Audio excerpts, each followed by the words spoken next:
How the Watergate Scandal Changed America. Welcome to Study IQ. मेरा नाम है आदेश सिंह। दोस्तों, 17 जून 1972 यूनाइटेड स्टेट्स की पॉलिटिकल हिस्ट्री पर एक दाग की तरह दिखाई पड़ता है। ये वो दिन था जब यूएस की डेमोक्रेटिक पार्टी के वॉशिंगटन डीसी में स्थित नेशनल कमेटी के हेडक्वार्टर्स में 5 बर्गलर्स यानी चोर घुसते हैं। आप सोच रहे होंगे कि हम ये चोरी की घटना आपको क्यों बता रहे हैं और इसका क्या सिग्निफिकेंस हो सकता है। दोस्तों, जब इन 5 चोरों को गिरफ्तार किया गया और पूछताछ की गई तो एक ऐसा खुलासा हुआ जिसने यूनाइटेड स्टेट्स के पॉलिटिकल स्पेस को हिलाकर रख दिया, क्योंकि ये चोरी एक बहुत बड़े षड्यंत्र का हिस्सा थी जिसका कनेक्शन सीधे व्हाइट हाउस तक था। जी हां, ये षड्यंत्र उस दौरान रहे यूएस के 37वें प्रेसिडेंट रिचर्ड निक्सन से सीधा कनेक्टेड था। निक्सन रिपब्लिकन पार्टी के मेंबर थे, यानी एक रिपब्लिकन प्रेसिडेंट थे। आपको यह जानकर हैरानी होगी कि वाटरगेट स्कैंडल नाम से प्रसिद्ध यह स्कैंडल इतना बड़ा साबित हुआ कि इसके लिए प्रेसिडेंट रिचर्ड निक्सन को इम्पीचमेंट तक का सामना करना पड़ा। इम्पीचमेंट यानी प्रेसिडेंट द्वारा मिसकॉन्डक्ट करने पर लेजिस्लेचर द्वारा की जाने वाली कार्यवाही। उनका इम्पीचमेंट लगभग कंफर्म ही होने वाला था, लेकिन उसके पहले ही उन्होंने ऑफिस से रिजाइन कर दिया। ये बात इसलिए भी इंपॉर्टेंट है क्योंकि अमेरिका के इतिहास में रिचर्ड निक्सन एकमात्र ऐसे प्रेसिडेंट बने जिन्होंने ऑफिस से रिजाइन किया। और इस बात से आप इस स्कैंडल की स्केल का अंदाजा लगा सकते हैं जिसने आने वाले समय में अमेरिका की पॉलिटिक्स को हमेशा के लिए बदल दिया।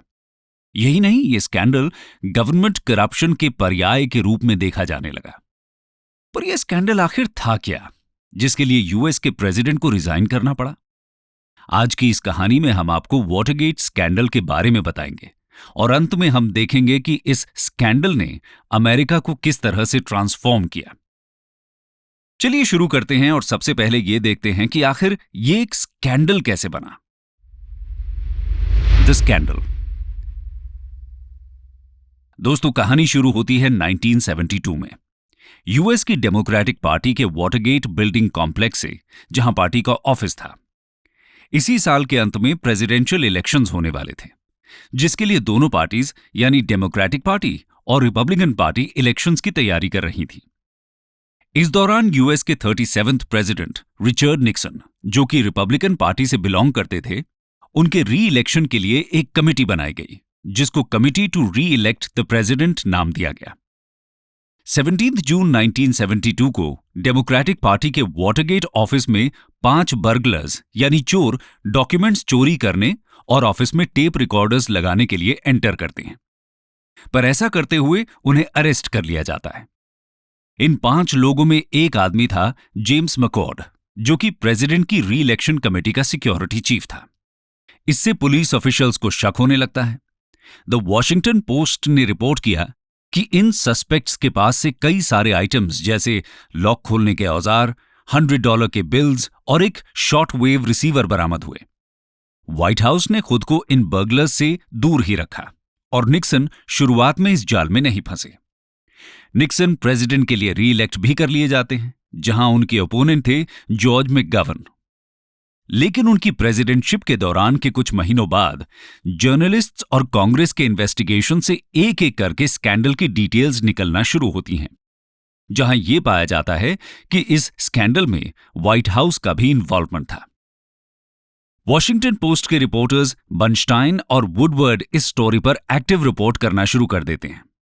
उन्हें एक कॉन्फिडेंशियल सोर्स मिलता है जो उनको इस स्कैंडल के बारे में सीक्रेट इंफॉर्मेशन दे रहा था। इस सोर्स का नाम था डीप थ्रोट। इस सोर्स की मदद से वॉशिंगटन पोस्ट ने इस स्कैंडल पर कई ग्राउंड ब्रेकिंग आर्टिकल्स लिखे। जब उन 5 बर्गलर्स का ट्रायल शुरू हुआ तो उन पर बहुत बड़े चार्जेस नहीं लगाए गए, लेकिन इस केस के प्रिसाइडिंग जज जॉन सिरिका लगाए गए चार्जेस के अलावा फाइनेंशियल और व्हाइट हाउस के इन्वॉल्वमेंट पर भी जोर डालते रहे। कुछ महीनों बाद सभी बर्गलर्स ने अपनी गलती एक्सेप्ट कर ली और उनको कंस्पिरेसी और कई दूसरे चार्जेस के लिए कन्विक्ट करार दिया गया। मामला यहां रफा दफा हो जाता, लेकिन जर्नलिस्ट्स और जज सिरिका को एक बड़ी कंस्पिरेसी का शक हुआ। मार्च 1973 में जज ने एक लेटर रिलीज किया जिसमें एक कॉन्विक्ट ने यह बताया कि उनको गिल्टी एक्सेप्ट करने के लिए व्हाइट हाउस के ऑफिशियल्स ने प्रेशराइज किया था। जैसे ही ये स्कैंडल सामने आया, प्रेसिडेंट निक्सन और उनके सलाहकारों पर शक किया जाने लगा। उन्हें ऑब्स्ट्रक्शन ऑफ जस्टिस यानी न्याय में बाधा डालने के लिए सस्पेक्ट के रूप में देखा जाने लगा। ऐसा कहा गया कि उन्होंने CIA यानी सेंट्रल इंटेलिजेंस एजेंसी की मदद से FBI की इन्वेस्टिगेशन में रुकावट पैदा करने की कोशिश की थी। कुछ समय बाद ही निक्सन एडमिनिस्ट्रेशन के कई ऑफिशियल्स को इन चार्जेस के लिए कन्विक्ट भी किया गया। बर्गलरी का ट्रायल तो खत्म हो चुका था, लेकिन स्कैंडल की अभी सिर्फ शुरुआत ही हुई थी। यूएस के अपर हाउस यानी सेनेट ने एक स्पेशल इन्वेस्टिगेटिव कमेटी का गठन किया जो वाटरगेट को इन्वेस्टिगेट करने वाली थी।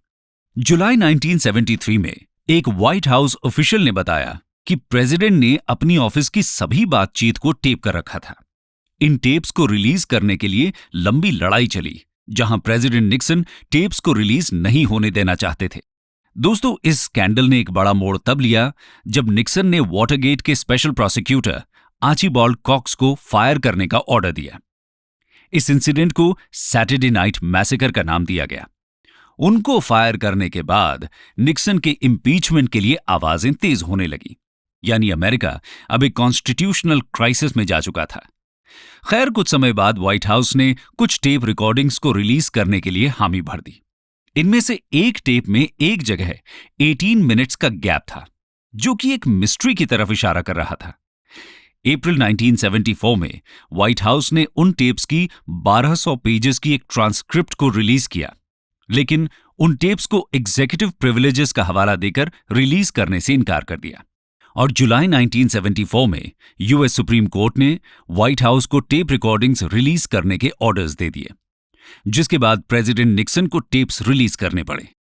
इन टेप्स से साफ हो गया कि निक्सन ने CIA की मदद से FBI के इन्वेस्टिगेशन में बाधा डालने का प्रयास किया था। इन टेप्स ने निक्सन को डायरेक्टली उस बर्गलरी यानी डेमोक्रेटिक पार्टी ऑफिस में हुई चोरी से कनेक्ट कर दिया।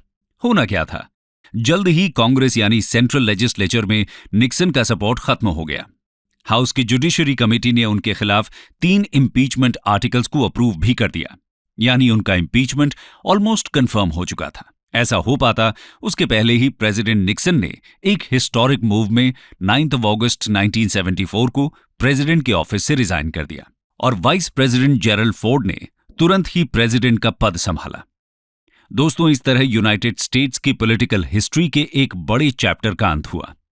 इस स्कैंडल में टोटल 69 लोगों पर गंभीर चार्जेस लगाए गए और लगभग 48 लोगों को कन्विक्ट घोषित किया गया। इन 48 लोगों में निक्सन के करीबी एडमिनिस्ट्रेटिव ऑफिशियल्स भी शामिल थे। आगे बढ़ने से पहले आपको बता दें कि वाटरगेट बिल्डिंग में हुई बर्गलरी का एग्जैक्ट पर्पस अभी तक क्लियर नहीं हो पाया है, लेकिन इसको लेकर कुछ थियरीज जरूर हैं। जैसे कुछ का मानना है कि डेमोक्रेटिक पार्टी को क्यूबन गवर्नमेंट से फंडिंग मिली थी और इसी का एविडेंस ढूंढने के लिए बर्गलर्स वहां गए थे। लेकिन सबसे पॉपुलर थ्योरी यह है कि प्रेसिडेंट निक्सन ने उस समय के एक बिलियनियर हावर्ड ह्यूज से $100,000 का इलीगल मनी लिया था। इस लेन देन की जानकारी डेमोक्रेटिक नेशनल कमेटी के चेयरमैन लैरी ओब्रायन के पास थी। निक्सन को डर था कि कहीं ये जानकारी लीक ना हो जाए और इसी के एविडेंस को ढूंढने और खत्म करने के लिए बर्गलरी प्लान की गई थी। दोस्तों, ये सिर्फ थियरीज ही हैं और इनका पूरा सच अभी तक सामने नहीं आ पाया है। आइए अब जानते हैं कि इस स्कैंडल ने अमेरिका के पॉलिटिकल और लीगल सिस्टम में क्या चेंजेस किए। Legacy of Watergate scandal. दोस्तों, सबसे पहले तो ये बता दें कि क्योंकि निक्सन और उनके साथ के कई सीनियर ऑफिशियल्स खुद भी लॉयर्स थे, इसलिए इस स्कैंडल ने लॉयर्स के प्रोफेशन पर एक धब्बा लगा दिया। इसके चलते अमेरिकन बार एसोसिएशन ने model rules of professional conduct release किया, जिसमें लॉयर्स को प्रोफेशनल रिस्पॉन्सिबिलिटी और प्रॉपर्ली बिहेव करने के इंस्ट्रक्शंस दिए गए। इसके अलावा सभी लॉ स्कूल्स में प्रोफेशनल रिस्पॉन्सिबिलिटी के कोर्स को पढ़ाना कंपलसरी किया गया। स्कैंडल के बाद जब कांग्रेस ने प्रेसिडेंट की लीगल पावर्स को इन्वेस्टिगेट किया, तो ये पाया कि यूनाइटेड स्टेट्स 1950s के बाद से कंटिन्यूअसली इमरजेंसी में था। इसके चलते कांग्रेस ने नेशनल इमरजेंसीज एक्ट 1976 को इनेक्ट किया। इसके तहत पिछली सभी इमरजेंसीज को खत्म करके प्रेसिडेंट की इमरजेंसी पावर्स को कोडिफाई किया गया ताकि इसका मिसयूज ना हो सके। इस स्कैंडल ने सुप्रीम कोर्ट को वास्तव में सुप्रीम साबित किया। जब सुप्रीम कोर्ट ने निक्सन को टेप्स रिलीज करने के ऑर्डर्स दिए, तो जस्टिसेस ने यह रिमार्क दिया कि प्रेसिडेंट लॉ से ऊपर नहीं हो सकता, और यहां तक कि निक्सन की एग्जीक्यूटिव प्रिविलेजेस को भी दरकिनार कर दिया गया। जस्टिस करने और ड्यू प्रोसेस ऑफ लॉ को फॉलो करने के लिए एग्जीक्यूटिव पावर पर भी अंकुश लगाया गया। यह डिसीजन आज भी रेलेवेंट है। दोस्तों, वाटरगेट हियरिंग्स के दौरान एफबीआई के इन्वेस्टिगेशन को लेकर भी कई सवाल उठे।